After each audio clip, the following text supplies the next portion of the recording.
네, 오늘 하나님께서 우리에게 주시는 말씀은 학개서 2장 1절부터 9절까지 말씀입니다. 학개 2장 1절부터 9절까지 말씀입니다. 네, 성경이 있으신 분들은 성경을 찾으셔서 함께 읽으셨으면 좋겠습니다.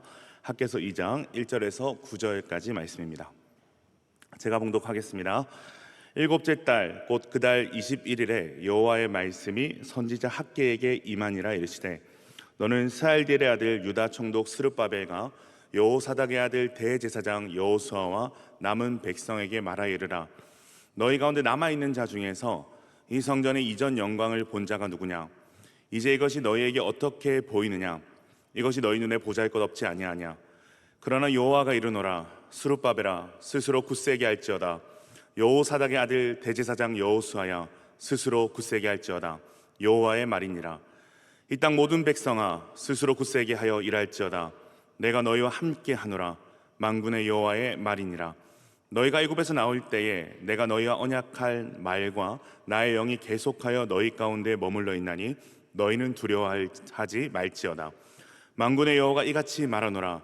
조금 있으면 내가 하늘과 땅과 바다와 육지를 진동시킬 것이요 또한 모든 나라를 진동시킬 것이며 모든 나라의 보배가 이르니 내가 이 성전의 영광에 충만하게 하리라. 만군의 여호와의 말이니라.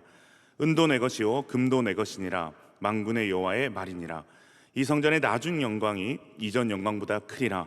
만군의 여호와의 말이니라. 내가 이곳에 평강을 주리라.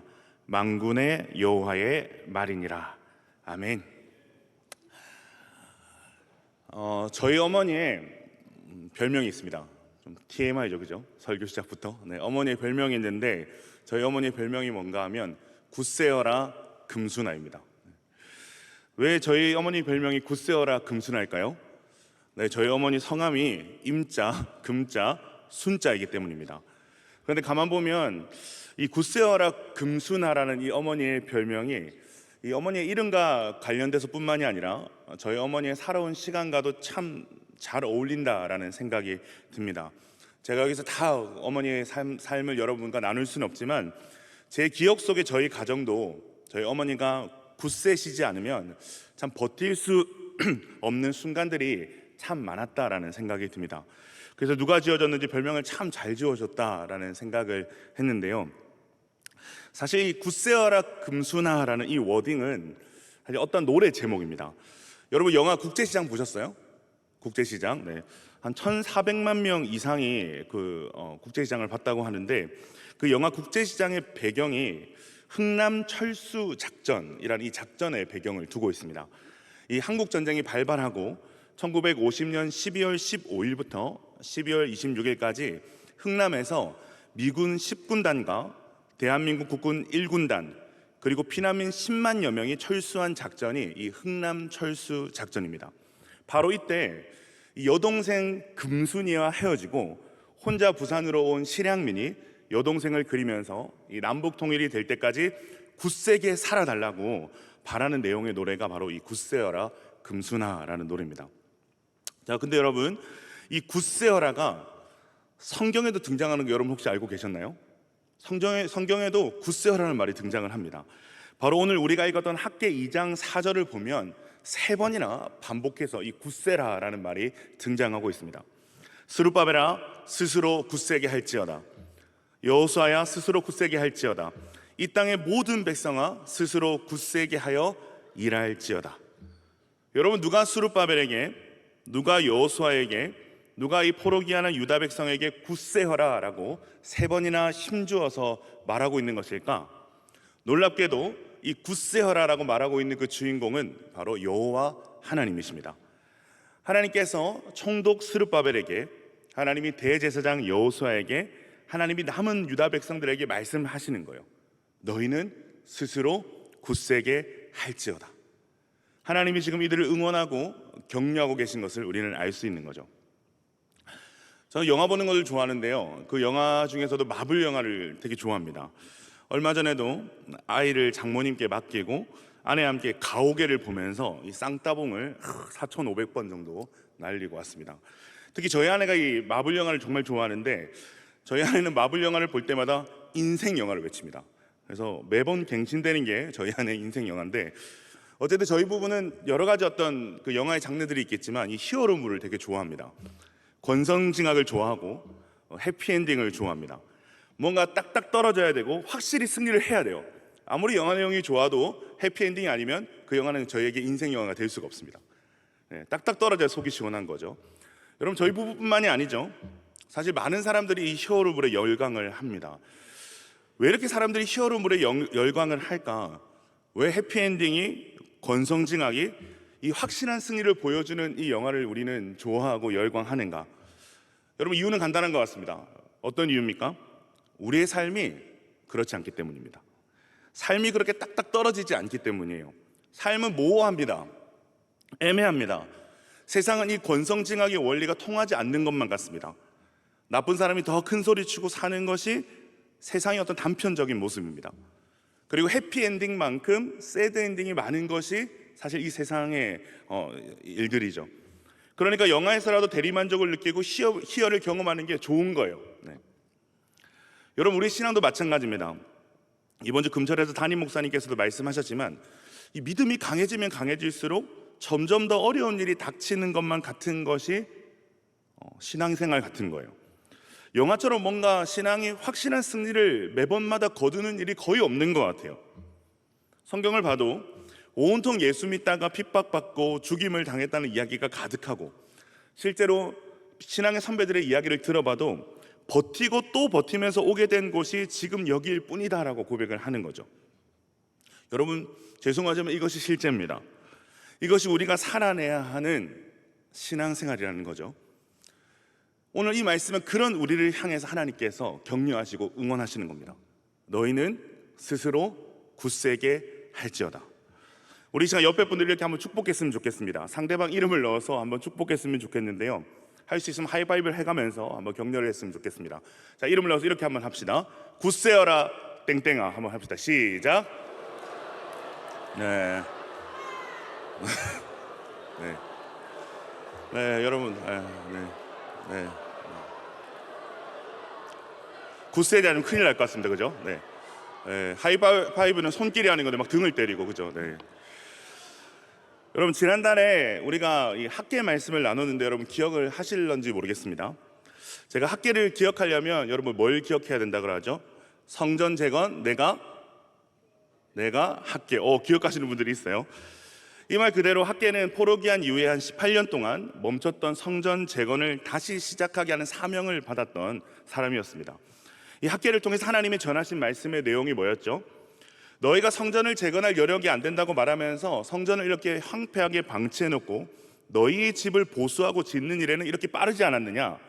너희가 성전을 이렇게 황폐하게 내버려 둔 것처럼 너희의 수고하는 모든 일에 내가 한재가 되게 할 것이다. 그러니 너희의 모든 지나온 길에 가슴을 대고 너희의 우선순위를 점검해야 된다. 그리고 지금 당장 산에 올라가서 나무를 가져다가 성전 건축을 시작해라. 너희가 할 수 있는 작은 것에서부터 하나님의 성전을 재건하는 일을 시작해라. 그리하면 내가 그곳에 기쁨으로 임하고 영광을 얻을 것이며 다시 너희를 축복하겠다라고 하나님께서 말씀을 하셨습니다. 자, 이런 학계를 통한 하나님의 말씀을 듣고 이들이 어떻게 반응했을까요? 1장 12절에서 15절을 보면 하나님께서 학계를 통해 모든 백성의 마음을 감동시키셔서 다 같이 성전 재건에 참여하는 일이 일어나게 됩니다. 자, 그때가 언제인가 하면 다리오 왕 제2년 6월 24일입니다. 그리고 나서 불과 한 달이 되기 전에 하나님의 말씀이 다시 학계에게 임하거든요. 오늘 말씀 한번 2장 1절에서 3절 같이 한번 읽어볼까요? 2장 1절에서 3절입니다. 시작. 일곱째 달 곧 그 달 21일에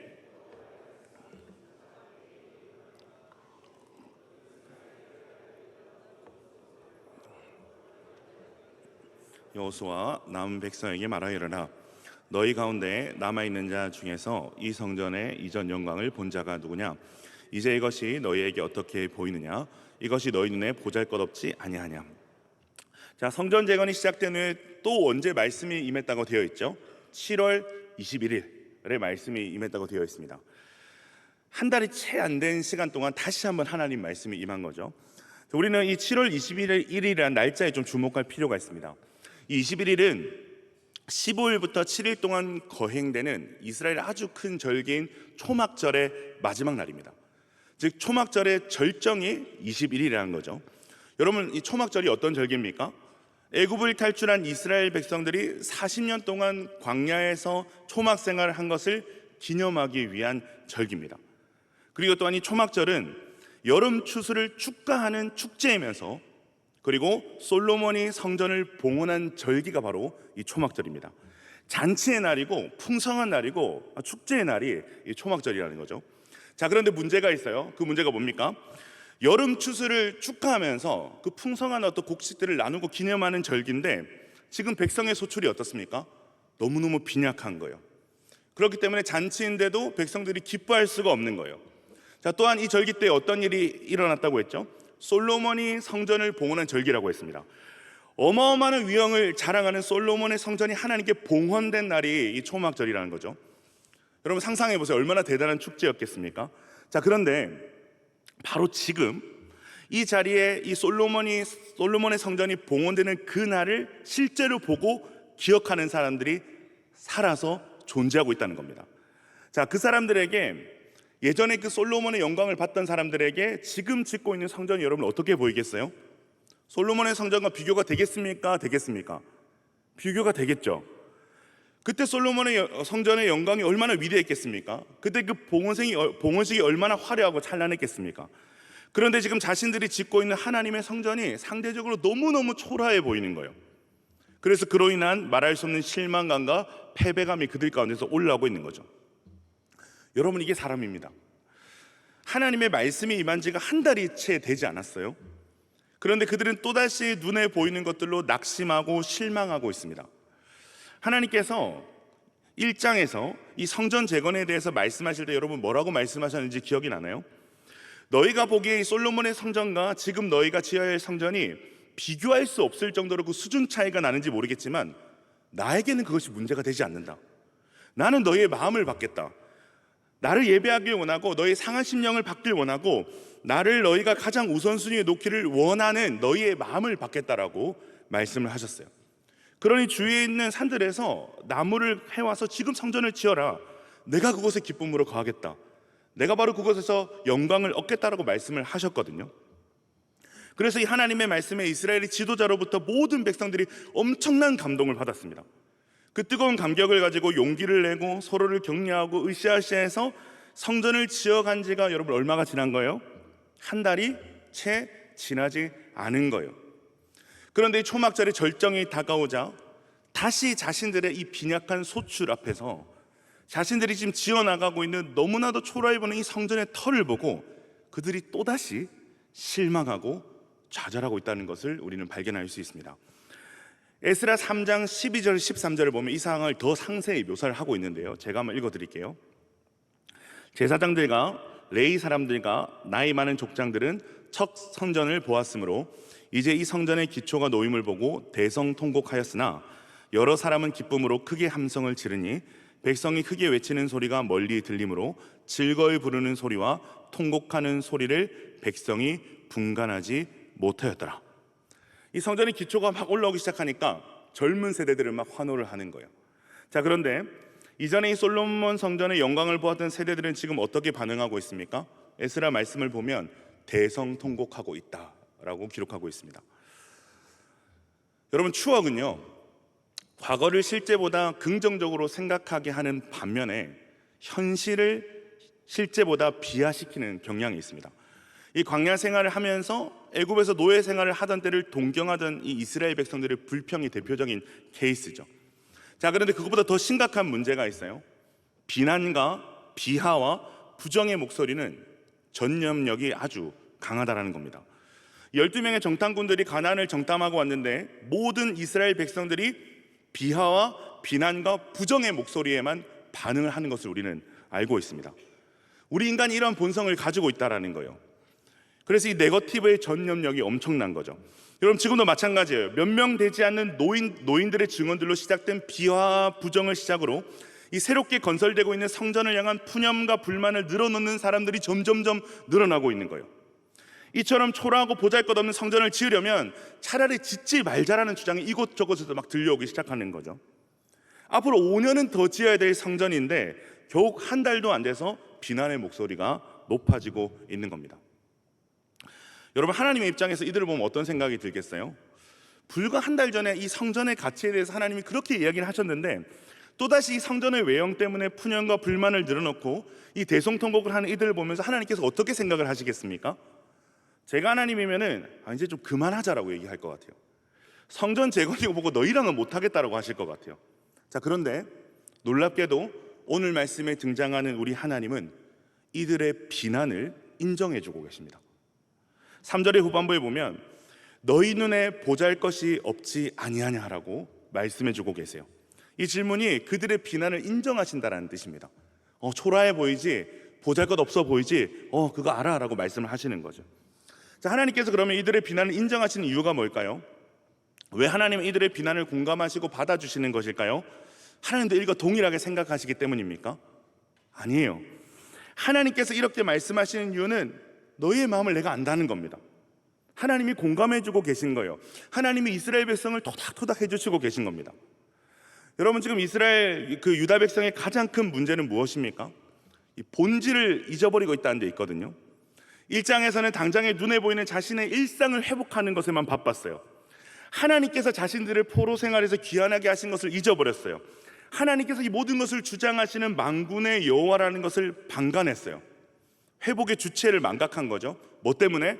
눈앞에 보이는 먹고 사는 일 때문에.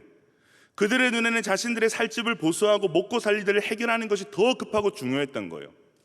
그렇게 그들은 모든 것을 주장하시는 분이 만군의 여호와라는 것을 간과한 채 성전을 황폐하게 내버려뒀죠. 그래서 하나님께서 이들에게 말씀을 하셨지 않습니까? 너희의 이러한 삶이 옳으냐? 정말 너희의 먹고 사는 모든 일들이 너희의 수고와 열심으로 결정나는 것이더냐?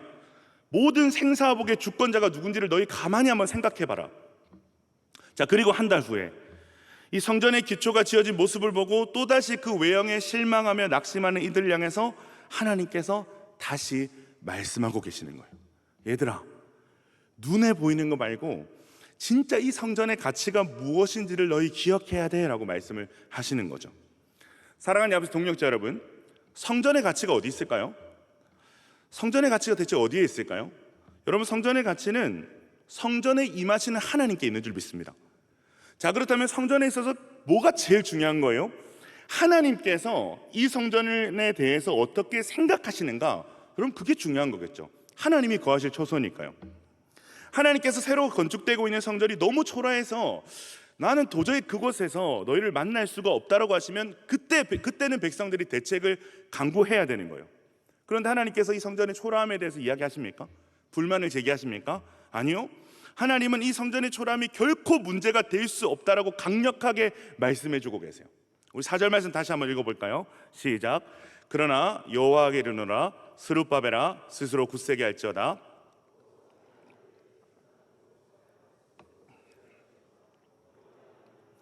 이 땅 모든 백성아 스스로 굳세게 하여 일할지어다. 내가 너희와 함께하노라 만군의 여호와의 말이니라. 하나님께서는 정치 지도자인 스룹바벨에게, 종교 지도자 여호수아에게, 그리고 모든 백성들에게 각각 말씀하고 계십니다.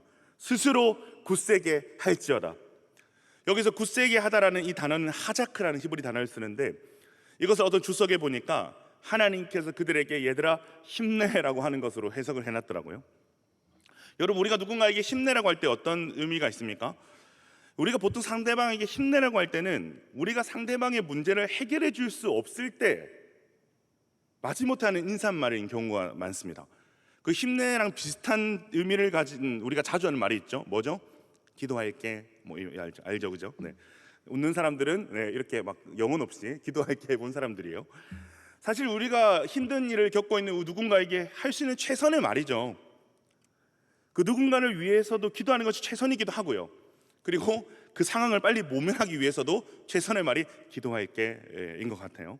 그래서 기독교인의 거짓말 1위가 기도할게라는 통계도 있습니다. 힘든 얘기를 들었는데 뭐 어떻게 해야 될지 모르겠는 거예요, 그죠? 어떤 위로를 해줘야 될지 떠오르지 않을 때 가장 완벽한 대응이 기도할게요라는 거죠. 물론 그래놓고 기도하는 사람이 대부분인 거 너무나 잘 알고 있습니다. 어쨌든 우리가 할 수 있는 최고의 힘내는 뭐 기도할게 정도입니다. 그런데요, 여러분, 하나님의 힘내, 이 하나님의 하자크는 차원이 틀린 하자크, 차원이 틀린 힘내라는 것을 우리는 기억해야 됩니다. 하나님께서 우리에게 힘내라, 하자크 해라라고 말씀하실 때, 하나님이 우리를 향해서 굳세게 하라고 말씀하실 때는 반드시 하나님의 행동이 동반됩니다. 그 행동이 뭔가 하면 임마누엘입니다. 임마누엘이 뭐죠? 내가 너희와 함께 하겠다.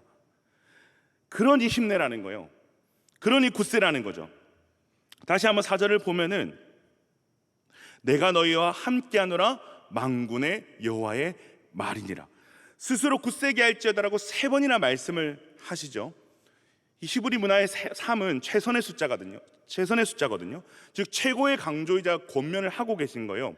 그렇기 때문에 하나님의 굳세라는 말씀은 지금 유다 백성들에게 너희 좀 굳세도 되고 안 굳세도 된다라는 말이 아닌 겁니다. 할 수 있으면 굳세게 하라라는 말도 아닌 거예요. 너희는 반드시 스스로를 굳세게 해야 돼. 그래야만 하는 분명한 근거가 있어. 그 근거가 뭐냐면 내가 너희와 함께 한다는 거예요. 그렇다면 이 굳세다는 것이, 너희가 스스로 굳세게 하라는 것이 뭘 하라는 거예요? 어떤 상황에도 하나님이 함께 계심을 잊지 말라는 거예요. 하나님이 함께 하심에 대한 확신이 흔들리지 않도록 몸부림치는 것이 스스로를 굳세게 하는 일이다라고 말씀을 하시는 거죠. 이 말씀을 3번씩이나 하는 거예요. 여러분, 하나님께서 왜 이 말씀을 유다 백성에게 3번씩이나 하고 계실까요? 최선의 강조를 하고 계실까요? 그것은 우리의 신앙이 그만큼 흔들릴 때가 많다라는 것을 우리 하나님이 너무나도 잘 알고 계시기 때문입니다. 모두가 다 감동을 받고 뜨거워져서 성전 재건을 시작했지만 한 달이 채 되지 않아서 이 뜨거운 마음이 식고 하나님이 주신 약속과 비전을 잊어버린 유다 백성처럼, 여러분, 우리는 늘 흔들리고 우리는 언제 은혜를 받았냐는 듯이 또 금방 식어지며 현실의 벽 앞에 주눅드는 것이 여러분 우리의 모습 아닙니까? 여러분, 이것이 우리의 실상이잖아요, 그죠? 그렇기 때문에 신앙생활은 결국 간단하거나 여러분 명료하지가 않은 거예요. 신앙생활은 어떤 수학 공식과 같지 않은 거예요. 마치 공식을 대입하면 답이 나오는 것처럼 풀려지는 것이 여러분 신앙생활이 아니라는 거죠. 하나님의 말씀을 붙잡고 살면 승리한다. 우리는 그것을 믿습니다. 그리고 그것을 외치고 삽니다. 그런데 우리의 삶에 감당할 수 없는 어떤 사고와 사건을 마주했을 때 내 인생이 너무나도 초라해 보이고 하나님을 위해서 달려온 내 삶에 나아지는 것이 전혀 없어 보일 때, 순종하면 복을 주시고 말씀을 붙잡으면 승리하고 감사하면 형통하게 되고, 이런 공식들을 딱딱딱 우리의 삶에 대입해서 결론과 답을 내기가 너무너무 어렵다는 거예요. 어떨 때는 하나님이 선하신 분이야, 하나님은 사랑이 많으신 분이야, 하나님은 신실하신 분이야라는 고백도 우리가 고통의 터널을 지날 때는 그 고백도 쉽게 나오지 않는 시간들이 있단 말이죠. 몰라서 안 되는 게 아닙니다. 답은 다 알고 있는데 설명이 안 되는 거예요. 내 삶 속에서 해석이 안 되는 거죠. 자, 그렇다면 여러분 신앙생활이 뭔가요? 수학 공식과 같이 딱딱 떨어지는 게 신앙생활이 아니라면 과연 신앙생활은 무언가? 저는 신앙생활을 이렇게 정의하고 싶습니다. 부인에서 원망으로 그리고 수용의 단계를 통과하는 것이 신앙생활이다. 부인에서 원망으로 그리고 수용의 단계를 통과하는 것이 신앙이다. 상황과 현실을 부인하는 거예요. 너무 아프고 힘들고 절망적이고 초라하니까 상황과 현실을 부인하다가 그것이 하나님에 대한 원망으로 바뀌기도 하고, 그 시간을 하나님 앞에서 버티고 지나면서 하나님 안에서 수용하게 되는 것, 아니 하나님이 우리를 수용하게 하시는 것, 여러분 이 과정이 신앙생활이라는 겁니다. 그렇게 신앙생활을 명확한 해결을 찾고 답을 찾는 과정이 아니에요. 어쩌면 우리의 신앙이라는 것은, 우리의 신앙생활이라는 것은 우리가 맞은 어떤 상황과 사건에 대응하고 반응하는 것이 여러분 신앙생활입니다. 내 시간과 다른 하나님의 시간을, 내 뜻과 다른 하나님의 뜻을, 내 방법과 다른 하나님의 방법을 버티며 기다리는 것, 여러분 그것이 신앙생활이라는 거예요. 그렇기 때문에 여러분 신앙생활의 너무너무 중요한 태도 중에 하나는 뭐냐 하면 버티는 겁니다. 그런데 이 버팀은 세상의 버팀과는 좀 달라요. 무엇이 다른가 하면 우리의 버팀은 하나님 앞에서의 버팀이라는 것에서 세상과 완전한 차이가 있습니다. 원망을 해도 주저앉아도 누구 앞에서 하라는 거예요? 하나님 앞에서 하라는 거예요. 여러분 그것이 신자의 버팀이라는 겁니다. 그것이 우리가 말하는 버티는 것의 정의입니다. 자, 그렇다면 우리가 하나님 앞에서 버텨야 한다는 것을 누가 가장 잘 알고 계실까? 누가 가장 잘 알고 계실까요? 하나님이 그것을 가장 잘 알고 계십니다. 어느 정도로 하나님이 그것을 잘 알고 계시는가? 에스겔서 16장 6절을 보면 너는 피투성이라도 살아있으라라고 2번이나 말씀을 하십니다. 야고보서 1장 4절을 보면 우리를 향해서 인내를 온전히 이루라라고 말씀하시고 그 인내가 우리를 온전하게 할 것이다라고 말씀하십니다. 사랑하는 야베스 동역자 여러분, 우리는 신앙을 마치 수학 공식처럼 생각하고 있는 잘못된 선입견을 깨뜨릴 수 있어야 합니다. 수많은 성공 중심의 간증들로 얼룩진 잘못된 신앙관을 하나님의 바른 말씀 앞에서 깨뜨릴 수 있어야 합니다. 여러분, 그것을 깨뜨리지 못하면 하나님 앞에서의 인내가 온전함을 이룰 때까지 버틸 수가 없는 거예요. 인내가 소망을 이루는 것을 경험할 수가 없는 거죠. 자, 그렇다면 우리를 버틸 수 있게 하는, 우리를 굳세게 하는 그 소망이 뭘까요? 그 힘이 뭘까요? 그것은 바로 우리가 느끼든 우리가 느끼지 못하든 나와 하나님이 항상 언제나 함께 하신다라는 것입니다. 사랑하는 야베스 동역자 여러분, 하나님께서 우리에게 주시는 가장 큰 응답이나 선물은 문제 해결이 아닙니다. 세상이 말하는 부귀영화도 아닙니다. 형통도 아닙니다. 하나님께서 우리에게 주시는 가장 큰 응답과 선물은 임마누엘입니다. 하나님께서 우리에게 하신 약속은요, 우리가 이해할 수 없는 모든 상황에서라도 하나님이 언제나 우리와 함께 하신다는 겁니다. 고통 속에, 억울한 현실 속에 하나님이 함께 하신다는 겁니다. 우리를 방치하시거나 홀로 시험을 겪게 하시는 것이 아니라 모든 고통과 비탄의 자리에 우리의 손을 잡고 하나님이 함께 걷고 계신다는 겁니다. 하나님께서는 성경의 수많은 주의 종들과 이스라엘 백성들에게, 그리고 고통 중에 있는 우리에게 이렇게 늘 말씀하시는 거예요. 나는 너를 사랑하고 나는 네 편이고 나는 너에게 최후 승리를 줄 것이고 사명을 줄 것이다. 네가 이해할 수 없는 모든 영역에서도 나는 너와 함께하는 하나님이야. 그것을 믿어야 되라고 말씀을 하시는 거예요. 오늘 유다에게도 이 이야기를 하시는 거거든요. 스스로 굳세게 할지어다 내가 너희와 함께 하노라. 내가 너희와 함께 하노라. 자, 그렇다면 우리가 스스로를 굳세게 하며 하나님의 함께 하심을 붙잡을 수 있는 힘은 어디서 올까요? 우리 5절 말씀을 같이 한번 읽어보겠습니다. 5절입니다. 시작. 너희가 애굽에서 나올 때에 내가 너희와 언약한 말과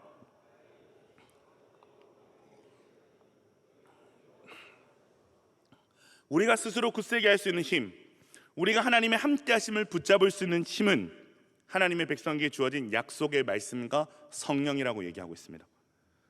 여러분, 우리 마음 안에는 두 가지 법이 공존합니다. 로마서 7장 21절 24절을 보면 그러므로 내가 한 법을 깨달았노니 곧 선을 행하기 원하는 나에게 악이 함께 있는 것이로다. 내 속사람으로는 하나님의 법을 즐거워하되 내 지체 속에서 다른 한 법이 내 마음의 법과 싸워 내 지체 속에 있는 죄의 법으로 나를 사로잡는 것을 보는도다. 오호라, 나는 공고한 사람이로다. 이 사망의 몸에서 누가 나를 건져내랴.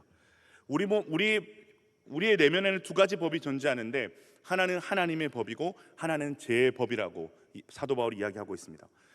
이 두 가지 법이 우리 내면 안에서 계속해서 싸운다는 거예요. 자, 그런데 그 결과가 어떻다는 거예요? 23절에 보면 죄의 법이 나를 사로잡는 것을 보는도다 라고 고백을 합니다. 사도 바울이 아무리 하나님 앞에서 선을 행하기를 애를 쓰고 하나님의 법대로 살려고 애를 써도 결국 죄의 법에 사로잡힐 때가 너무너무 많다라는 거예요. 그래서 사도 바울이 24절에서 오호라, 나는 공고한 사람이도라는 탄식을 하는 거예요. 여기서 이 공고한이라는 단어는 완전히 넉다운된, 완전히 힘이 다 빠져서 주저앉아 버린 상태를 말합니다. 여러분, 이것이 우리 안에 있는 죄성이라는 겁니다. 누르고 눌러도 끊임없이 올라오는 육신의 본성이라는 거죠. 그래서 사도 바울은 자신의 몸을 사망의 몸이라고 말하면서 이 사망의 몸에서 누가 나를 건져내랴라고 이렇게 탄식을 하고 있는 거예요. 여러분, 저는 예전에 이 믿음이 강하다는 것이 어떠한 것에도 흔들리지 않은 것이라고 저는 생각을 했습니다. 흔들리지 않는 것이 믿음이 강한 것이다. 그런 설교도 많이 들었어요. 믿음이 강해야 돼. 강한 믿음을 가지고 어떤 상황에서도 흔들리지 말고 승리해야 돼. 그래서 저는 믿음이 막 강해지면은 캡틴 아메리카의 방패처럼 어떤 유혹과 막 시험도 막 다 문제없이 막 이렇게 튕겨낼 수 있을 줄 알았습니다.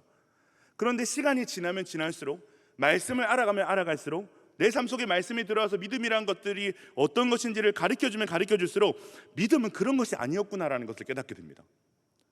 여러분, 믿음은 내가 뭔가 견고하게 가지고 있어서 버텨나가는 것이 아니에요. 정신승리가 아니라는 거예요. 놀랍게도 이 믿음의 출발은요, 나의 전적인 무력함을 인정하는 데서부터 시작입니다.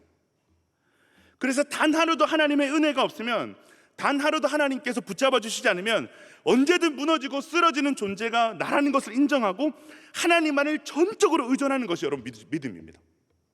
자, 그렇다면 믿음이 강해진다는 것이 뭘까요? 믿음이 견고해진다는 것이 뭘까요? 내가 뭐 흔들리지 않는 어떤 능력을 갖춘다는 겁니까? 그거 아니라는 거예요. 두렵고 떨리는 마음으로 점점 더 나를 불신하고 하나님을 의존하게 되는 상태가 되는 것이 믿음이 깊어지고 믿음이 강해지는 겁니다.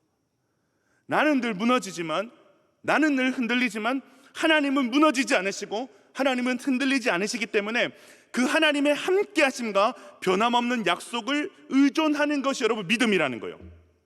그 믿음이 바로 하나님의 말씀과 성령으로 주어지는 것이다 라고 이야기하고 있는 겁니다.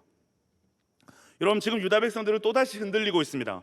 뜨겁게 은혜를 받은 지 채 한 달이 되지 않아서 이전과 똑같은 상태로 돌아와 있습니다. 자, 그것에 대한 하나님의 처방이 뭡니까? 하나님의 약속이에요. 하나님의 말씀이에요. 이 하나님의 말씀, 하나님의 약속이 이들의 심정으로 부어져서 그들의 삶과 마음을 지배하고 있는 패배주의와 비교의식 가운데 불가능을 말하기를 좋아하고 불만족을 내뱉기를 좋아하고 자존심을 내세우기 좋아하며 지독하게 고집스러운 그들의 내면의 법에 도전하고 계신 것이죠. 그렇게 우리의 생각과 태도를 하나님의 법으로 변화시켜 가시는 재창조의 능력이 있는 것이 하나님의 말씀인 줄로 믿습니다. 유다 백성에게 주어진 말씀이 뭡니까? 5절에 보면 애굽에서 나올 때에 내가 너희와 언약한 말이다 라고 말씀하고 있어요. 축복의 언약이죠. 그죠? 자, 그런데 지금 이들의 상황이 어떻습니까? 포로로 잡혀갔다가 돌아왔어요. 돌아왔는데 모든 것이 황폐한 거예요. 내게 이 언약을 주신, 이 우리 백성에게 언약을 주신, 우리 조상들로부터 언약을 주신 하나님이 거하신다는 성전도 다 황폐하게 돼서 너무 초라해 보이는 거예요. 즉 이들의 상황이 어떻다는 거예요? 하나님의 축복의 언약이 여전히 자신들에게 유효한지에 대해서 확신하기가 너무너무 어려운 상황을 이들이 지금 마주하고 있다는 겁니다. 자, 그런데 이 모든 상황을 뛰어넘어서, 이 눈에 보이는 환경을 뛰어넘어서, 이 1000년 전에 주어진 그 애굽에서 주어진 그 약속, 이 1000년이라는 시간을 뛰어넘어서 주어진 언약이, 그 말씀이 현재를 새롭게 해석하게 해주고 미래에 대한 소망으로 작동하게 하시는 일을 하시는 분이 계신다는 거예요. 그분이 누구십니까? 5절에 나오는 나의 영, 하나님의 영, 성령이라고 이야기하고 있습니다. 여러분, 성령이 우리 안에서 그 일들을 하신다는 거예요. 우리의 비교의식, 열등감, 패배주의, 우리의 자존심, 고집을 거슬러서 하나님을 따르도록 우리를 끊임없이 설득해 나가시는 분이 성령 하나님이시다. 즉 우리 안에 들려진 말씀, 주어진 말씀을 작동시키시는 분이 성령 하나님이시다라는 것을 이야기하고 있는 거죠. 여러분, 제자훈련을 하면 이런 경험들을 할 수 있어요. 제자훈련을 하면, 왜냐하면 말씀을 안 볼래 안 볼 수가 없거든요. 말씀대로 살지 않을래 안 살 수가 없어요. 리딩 지저스, 큐티, 예배 생활까지 온통 말씀에 순종하는 훈련의 연속이 여러분 제자훈련입니다. 여러분들 이 훈련이 왜 중요한지 아세요? 우리가 말씀과 성령의 이끄심을 받을 때 우리가 상상할 수 없는 하나님의 일들을 경험할 수 있기 때문입니다. 아, 왜 말씀이 능력이고 왜 말씀이 창조인지를 제자훈련을 통해서 경험하게 되는 거예요. 하나님께서 지금 유다 백성들에게 경험하게 하시려는 것이 바로 이겁니다. 이미 1000년 가까이 지난 이 애굽에서 주어진 그 말씀이 여전히 유효하다라는 것을 확신하게 해주시는 것, 그래서 바랄 수 없는 것들을 바라는 소망을 갖게 하시는 것, 그것이 말씀과 성령의 능력이다라는 말씀을 하고 계신 거죠. 자, 그런데 더 놀라운 사실이 있어요. 지금 이들은 또다시 불신의 말들과 눈에 보이는 것들로 인한 절망에 빠져서 사실 이들에게서 하나님의 약속과 성령의 역사는 도무지 찾아볼 수가 없는 상태인데요, 하나님께서 이들을 향해 지금 뭐라고 하시는지 아세요?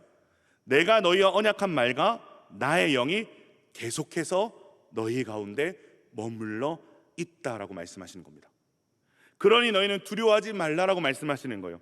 사랑하는 야베스 동역자 여러분, 이 사실이 너무너무 중요합니다. 우리가 붙들어야 되는 사실인 거예요.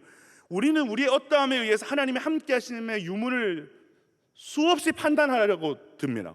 그런데 그거 아니라는 거예요. 너희가 느끼듯 느끼지 못하듯, 너희가 보든 보지 못하듯, 너희의 상태가 어떠하든 상관없이 하나님의 신실한 언약은 여전히 우리를 향하고 있고 하나님은 여전히 우리를 떠나지 않고 함께 하시고 계시는 중이라는 겁니다. 5절 말씀을 보면 계속하여 너희 가운데 머물러 있다라고 말씀하시지 않습니까? 이게 무슨 말이에요? 하나님은 단 한 번도 이들을 떠나신 적이 없다. 단 한 번도 이들을 향한 하나님의 약속의 성취는 멈춘 적이 없다라는 말씀을 하고 계신 거예요. 너희의 어떠함과 상관없이 나는 너희를 떠나지 않고 나는 나의 약속을 신실하게 지켜나간다라고 말씀을 하고 계신 거죠. 여러분, 이것을 보여주는 가장 확실한 증거가 뭘까요? 우리에게 주는 가장 확실한 증거가 뭡니까? 예수 그리스도의 십자가죠. 우리의 어떠함과 상관없이 전적인 하나님의 주권과 은혜로 이루어진 구원, 자격 없는 우리를 위해 자신의 아들을 십자가에 내어주시면서까지 자신의 사랑을 주장하시는 언약과 약속의 그 증거인 십자가를 바라보면 우리의 상태나 어떠함을 뛰어넘어서 우리와 계속해서 함께 하시고 우리를 향한 약속을 신실하게 성취해 나가고 계시는 하나님을 고백할 수밖에 없는 겁니다. 자, 그때 어떤 일이 일어날까요? 우리의 것을 믿게 될 때 어떤 일이 일어날까요? 하나님의 약속이 오늘도 유효하다라는 것이 믿어지고 우리가 미래를 소망하는 일들이 일어나는 것입니다. 하나님 우리의 상황과 형편과 우리의 믿음의 어떤 유무와 상관없이 능히 그렇게 하실 분이다라는 것이 믿어지기 시작하는 거죠. 우리 6에서 8절 말씀 한번 같이 읽어볼까요? 6에서 8절입니다. 시작. 만군의 여호와가 이같이 말하노라.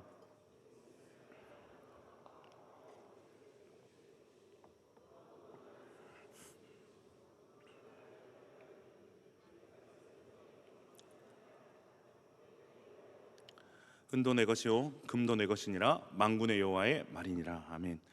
하나님이 또다시 만군의 여호와로 등장합니다. 학개서의 하나님은 만군의 여호와거든요. 왜 하나님은 또다시 만군의 여호와로 나타나셔서 자신을 소개하고 계시는가? 다른 많은 이름들을 놔두고 왜 만군의 여호와로 또 나타나셔서 이렇게 말씀하고 계시는가? 이유는 단 하나입니다. 여러분, 너희의 상황이 초라하고 아프고 절망스러워서 지금 너희의 상황으로는 도무지 기대할 수 없는 약속과 소망 같아 보이는 거 내가 다 안다. 그러나 나는 그 모든 것을 반드시 이루는 만군의 여호와다라는 겁니다. 고난과 패배의 시간에 우리에게 너무나도 절실한 분은 다른 분이 아니라 만군의 여호와라는 거예요. 이 세상의 모든 것을 쥐고 흔들릴 수 있는 분이 우리의 절망을 이겨나가게 하실 거라는 거죠. 그 일을 하나님이 반드시 하실 것이라는 것을 당신의 이름으로 나타내시고 계신 거예요. 이 뜨거운 하나님의 열심, 놀라운 하나님의 권능, 넘치는 하나님의 자신감과 신실하심이 고스란히 나타나는 이름이 바로 만군의 여호와라는 이름인 거죠. 그것을 유다 백성들에게 알리고 싶으신 거예요. 그래서 너희는 이제 더 이상 비교를 그치고 비난도 그치고 만군의 여호와의 이름을 부르라는 거예요. 만군의 여호와를 기억하라는 거예요. 너희의 하나님이 만군의 여호와다라는 거예요. 조금 있으면 내가 하늘과 땅과 바다 육지를 진동시킬 것이다. 모든 나라를 진동시킬 것이다. 온 세상의 은도 내 것이요 금도 내 것이다. 내가 반드시 이 성전의 영광이 충만하게 할 것이다. 이 모든 일을 능히 하실 수 있는 만군의 여호와가 당신이 하신 약속이 이루어지기까지 유다와 함께한다. 너희와 함께한다라고 말씀을 하고 계신 겁니다. 내가 온 세상을 뒤엎어서라도 반드시 너희에게 한 그 약속을 지키겠다라고 선언하시는 거죠. 사랑하는 야베스 여러분, 이 유다의 하나님이요 저와 여러분의 하나님이신 줄로 믿습니다. 여러분, 우리는 늘 연약합니다. 그죠? 늘 넘어집니다. 언제 우리에게 그 뜨거운 시절들이 있었냐는 듯이 또 식습니다. 언제 우리가 하나님 나라의 그 비전을 꿈꿨느냐는 듯이 또다시 현실 앞에서 낙심합니다. 근데 그런 우리를 향해서 하나님이 어떤 이름으로 다가오시는 거예요? 만군의 여호와 이름으로 다가오셔서 말씀하시는 거예요. 온 세상의 금과 은이 다 내 것이다. 내가 온 세상을 뒤엎고 진동시켜서라도 너에게 한 그 약속을 지키리라. 너에게 준 그 비전을 이루리라. 내가 너를 통해서 반드시 영광을 받으리라라고 말씀을 하시는 거죠. 그 약속의 절정이 무엇입니까? 9절입니다. 우리 9절 말씀 같이 한번 읽겠습니다. 시작. 이 성전의 나중에 영광이 이전 영광보다 크리라. 만군의 여호와의 말이니라. 내가 이곳에 평강을 주리라. 만군의 여호와의 말이니라. 우리가 하나님의 백성으로 살면서 좌절했던 모든 순간들, 수없이 실패했던 순간들, 과연 하나님 나라의 영광이 내 삶과 관련 있기는 한가라고 수없이 낙심하고 의심하며 감히 꿈조차 꾸지 못했던 그 일들, 근데 그 일들을 만군의 하나님께서 반드시 이루실 것이라고 우리에게 약속하고 계십니다. 우리가 치열하게 버티며 스스로 굳세기 위해서 애썼던 그 시간들이 결코 헛되지 않을 것이다라고 하나님께서 말씀해주고 계십니다. 네가 이전에 보았던 그 어떤 영광보다 더 큰 영광을 너를 통해 받으시겠다라고 하나님께서 말씀하고 계십니다. 그것이 우리의 개인의 삶이 되었든 우리의 가정이 되었든 우리의 마을, 사랑, 선교팀, 교회 그 어디가 되었든 우리가 그곳에서 시작한 작은 기도, 우리가 그곳에 시작한 예배, 우리가 결단한 거룩의 그 일을 통해서 반드시 하나님께서 그곳에서 영광을 받으실 것이다 라고 말씀하고 계십니다. 여러분, 그것이 스스로 굳세게 할지어다라는 하나님의 격려입니다. 이 모든 일이 너 혼자의 일이 아니라 나와 함께하는 일이니 절대로 포기해서는 안 된다라고 말씀하시는 우리를 향한 하나님의 응원인 줄로 믿습니다. 말씀을 정리합니다. 사랑하는 야베스 동역자 여러분, 눈을 들어 만군의 여호와 하나님을 바라보시기를 바랍니다. 우리 안에 끊임없이 올라오는 비교와 비난과 판단을 그치고 그 입술로 만군의 여호와의 이름을 부르기를 시작하시기를 바랍니다. 눈에 보이는 상황이 아니라 하나님의 약속을 붙드시길 바랍니다. 하나님은 약속하시면 반드시 그 약속을 지키시는 분이십니다. 우리의 한계, 우리의 연약함은 하나님의 성취에 어떠한 걸림돌도 되지 못합니다. 천지를 뒤흔들어서라도 하나님은 반드시 우리를 영광스럽게 할 것이다 라고 말씀을 하고 계십니다. 만군의 여호와 하나님께서는 지금도 우리를 향해 넘치는 자신감으로 우리를 격려하고 계세요. 사랑하는 아들아, 사랑하는 내 딸아, 스스로 굳세게 할지어다. 스스로 굳세게 하여 일할지어다. 내가 너희와 함께하노라. 만군의 여호와의 말이노라. 여러분, 우리가 이해할 수 없는 모든 상황일지라도 하나님이 우리와 함께 하십니다. 우리의 고통 속에, 억울한 현실 속에 우리를 홀로 방치하지 않고 우리가 느끼지 못한 그 모든 순간에도 우리의 손을 잡고 함께 걷고 계신 분이 우리가 고백하는 만군의 여호와 하나님입니다. 그 하나님을 의지하고 오늘로 내일도 굳세게 하나님의 성전을 지어가는 저와 여러분 되시길 주님의 이름으로 축원드립니다. 우리 다 같이 일어나서 그 주님을 고백하며 우리가 찬양하기 원합니다.